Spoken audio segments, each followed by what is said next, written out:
now with Ariel Atkins. And we'll go to Michelle Vogel and then Grady Diaz. Michelle? Thanks. Ariel, I know it's very different, but if I'm right about this, I believe you won 105 games in a row back when you were in high school at Duncanville. A very, very long winning streak and a super, one of the most famous high school programs, I think, in the country in terms of success. I know it's very different, but how did you feel like the development and the standards in high school helped you in terms of being ready for a team this good? And also just your experience early in your WNBA career and playing in WNBA finals and winning a championship. How did all of that sort of help to get you ready for this? Yeah. Well, thank you for that. I love when anytime anybody mentions my high school. I love it so much. And it's a very storied program with a lot of women who are doing great things around the sports world, but just in life in general. So I'm super thankful to come from Duncanville. But I think the biggest thing that I've learned from those wins is how much it takes everybody. And I think that's the biggest thing as far as just my development growing as a player, of how important it is to be a team, and what it means to use everybody on the floor. Just in the instance that you can't do it alone. I mean, basketball is a team sport at the end of the day, and everybody's role is important, whether it's small or big or in between. I think the biggest thing about being on winning teams is being a team. And you were in, I think, the Flame program with the U.S. Olympic Committee. How did that sort of impact your development, maybe on and off the court, of things you were interested in doing, and then how cool is it now to be an Olympian after having been involved in that program?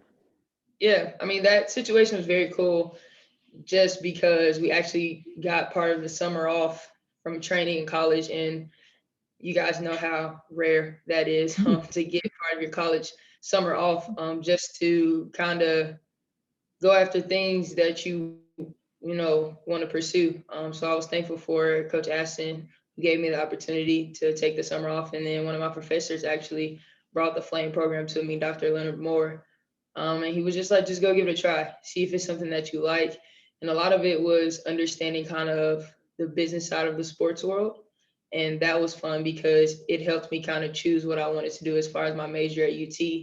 And it was interesting because we got to work with, I think, USA Fencing, USA Volleyball, and another entity. But it was just really cool to be at the training center and to kind of see how the business side of things kind of unfolded with the Olympics. Thank you.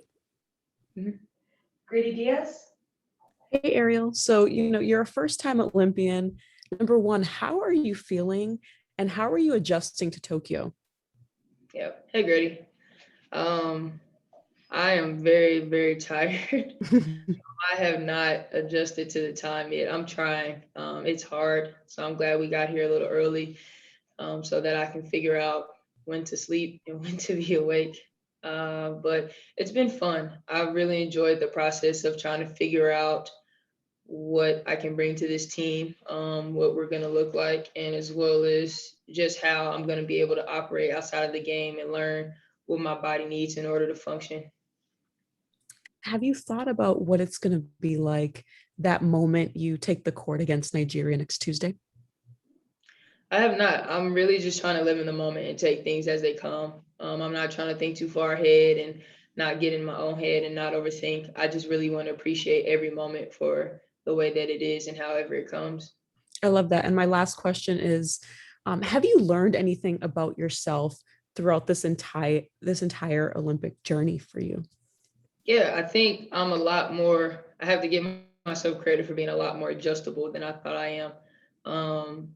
And being able to just get over here and get down with practice and different things that have just been thrown our way, and being able to just go with the flow and not be stressed about routines or this or that. So I've got to give myself some credit there about being a little more easygoing. Thank you. Thank you. Next up, Tyler Boronsky with Nesson. Hey, Ariel. When you have teammates like Diana and Sue, just people with a wealth of knowledge and experience when it comes to the Olympic stage, what type of questions are you asking them? I'll be honest, I haven't really asked them many questions about the Olympics, but just more so just watching that the way that they operate, and how they taking things day by day, how we process things in practice, what they're doing after practice to make sure they're taking care of their bodies. I'm a very observant person, so I've honestly just been watching and kind of seeing how they operate. Ava Wallace? Hey, Ariel, it's nice to see you. I am wondering, you mentioned the process of kind of figuring out your role with Team USA, and it's obviously always going to be different from playing with the Mystics, but what is that process like? Is that dawn in your ear saying, you know, this is what we need you to do? Is it figuring it out on your own in practice? Can you shed a little light on that? Yeah, I think as a basketball player and being a professional, you kind of just sit back and you see what you can bring to the table, like what makes me different here. I think the biggest thing that I can bring to our team, obviously one of the younger guards here, is just straight energy when I come off the bench, making sure that I'm being able to pick up, probably not full court, close to it, knock down the open shots, try to get us extra possessions, small stuff like that that I can bring to the team, versus trying to be like the primary go-to scorer, which I am with the Mystics besides Tina. So a little bit of it is the coaches in your ear, but it's not necessarily them coming to me and being like, hey, this is what you do. It's just like certain plays in certain situations in practice, they'll say like, hey, you could have done that here. And so it allows me to kind of see what they want from me. And then obviously here in Tokyo, it's so different than a normal Olympics, I guess. I don't know, it's my first one. I know it's your first one, but have you had that moment yet? Yeah. Have you had that moment yet? I know you guys got to go and see the village where you were kind of like, oh yeah, this is what I thought it would be like, or yes, this was the thing I've been imagining. Have you gotten to have kind of that Olympic moment? Yeah, I haven't really thought about what it would be like. I've always dreamt of just like putting like on the jersey and playing, but I've never had the opportunity. Well, I've never just really thought about like, oh, I wonder how, you know, the Olympic Village is, or I wonder how this is. Like again, I've really just been trying to live in the moment and just allow things to be what they are and not have any expectations about it. But I'm definitely having like holy crap moments, like I'm at the Olympics. Yeah. Thanks, Ariel. Mhm. Next up, Takeshi Shibata. Hello, Ariel. This is Takeshi Shibata. I am in Tokyo, so welcome to Tokyo, Japan. Thank you. And I am kind of very familiar with you because I am on the Mystics session, so very Yes. welcome to Tokyo. And my question is, what can be the one thing you want to do out of the basketball court in Tokyo? That's a hard question because of COVID. I don't know if I'm going to be able to do anything.